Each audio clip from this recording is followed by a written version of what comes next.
हर्षनाथ जी सभी सत्संगी प्रेमियों को, बुजुर्गों को, परावों को, पैणों को मेरा सादर प्रणाम। मेरी आज की चर्चा का विषय है माया। माया के बारे में शास्त्रों में वर्णन आता है, लेकिन अभी तक समझ में नहीं आता कि माया है क्या। तो जो भी मुझे मिला है वो मैं आपको सुनाता हूँ। उम्मीद है कि आपको पसंद आएगा। माया को इंग्लिश में इल्यूजन कहते हैं। इल्यूजन का मतलब है भ्रम, जो है नहीं लेकिन उसका एहसास हमें होता है। इंग्लिश में कहते हैं कि maya is a fundamental concept in Hindu philosophy. इसी तरह डोइच में कहते हैं कि यून इस आइना फलशवारनेमुंग देयर वेरिकलिशकाइत। इसी तरह हम सभी संत महात्माओं से सुनते हैं कि माया, ये संसार जो है सब माया का बंधन है। संसार सारा माया के वशीभूत हैं। आखिर ये माया है क्या? हिंदू धर्म ग्रंथों के अनुसार माया को ईश्वर की शक्ति बताया गया है और भगवान विष्णु को माया आदिपति कहा गया है। हम देखते हैं कि जब भी कोई चकित कर देने वाली घटना घटती है तो हम कहते हैं कि वाह भगवान तेरी क्या माया है, और उसे ईश्वर की माया समझने लगते हैं। माया को मिथ्या ज्ञान भी कहते हैं, जो कि असल में है नहीं पर लगता है कि वो है। इसीलिए कहते हैं कि माया अज्ञान का प्रतीक है। इसी तरह माया को व्यापक अविद्या भी कहते हैं, जिसमें सभी मनुष्य फंसे हुए हैं। यानी माया सभी मनुष्यों को व्याप्ति है, लेकिन माया का प्रभाव ईश्वर पर नहीं पड़ता, क्योंकि ईश्वर खुद माया आदिपति हैं और माया के सहारे ही ईश्वर ये सारा संसार चलाता है। जिस तरह एक जादूगर अपनी हाथों की सफाई से दिखने वालों को चकित कर देता है, लेकिन उसका प्रभाव जादूगर पर नहीं पड़ता, इसी तरह ही ईश्वर पर माया का प्रभाव नहीं पड़ता। इसी तरह भगवान की लीला को हम समझ नहीं पाते। कभी कभी हम कहते हैं कि वाह भगवान तेरी लीला न्यारी है, वाह रे कृष्ण तेरी लीला न्यारी है। इसी संबंध में एक दृष्टांत आता है कि एक पंडित घर घर में जाके भागवत गीता का पाठ करता था।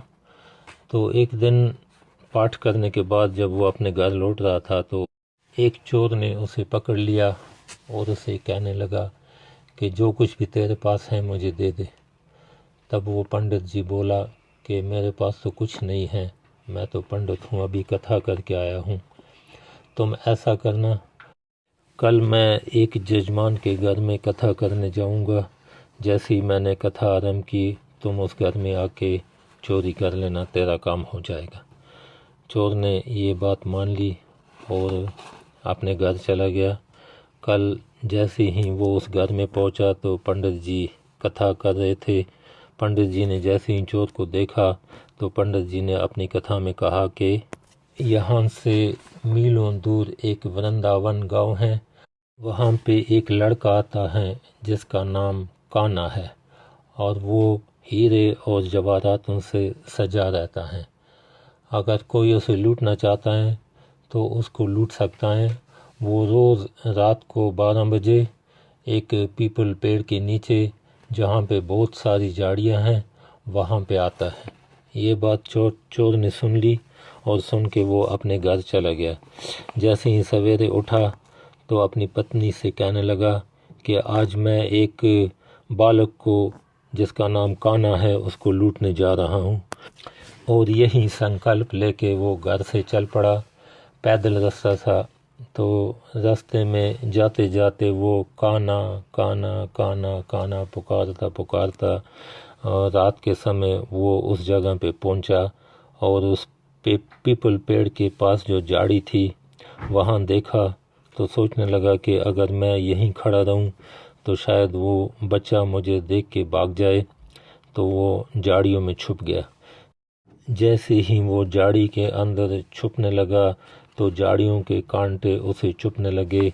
उसका सारा बदन लहूलुहान हो गया, लेकिन उसके मुख से एक ही बात निकलती रही, कान्हा आ जाओ, कान्हा आ जाओ, कान्हा आ जाओ। तो भगवान कृष्ण ने उसकी पुकार सुनी और रुक्मणी जी उसके पास बैठी हुई थी, तो वो चलने लगा। तो रुक्मणी जी ने कहा कि वो तो आपको लूटने आया है। तो कान्हा ने कहा कि मैं ऐसे भक्तों के लिए लूट जाना क्या, मैं तो मिट जाना भी पसंद करता हूँ। तो वो एक छोटे बच्चे का रूप धारण करके और उस पीपल के पेड़ के नीचे आ गए।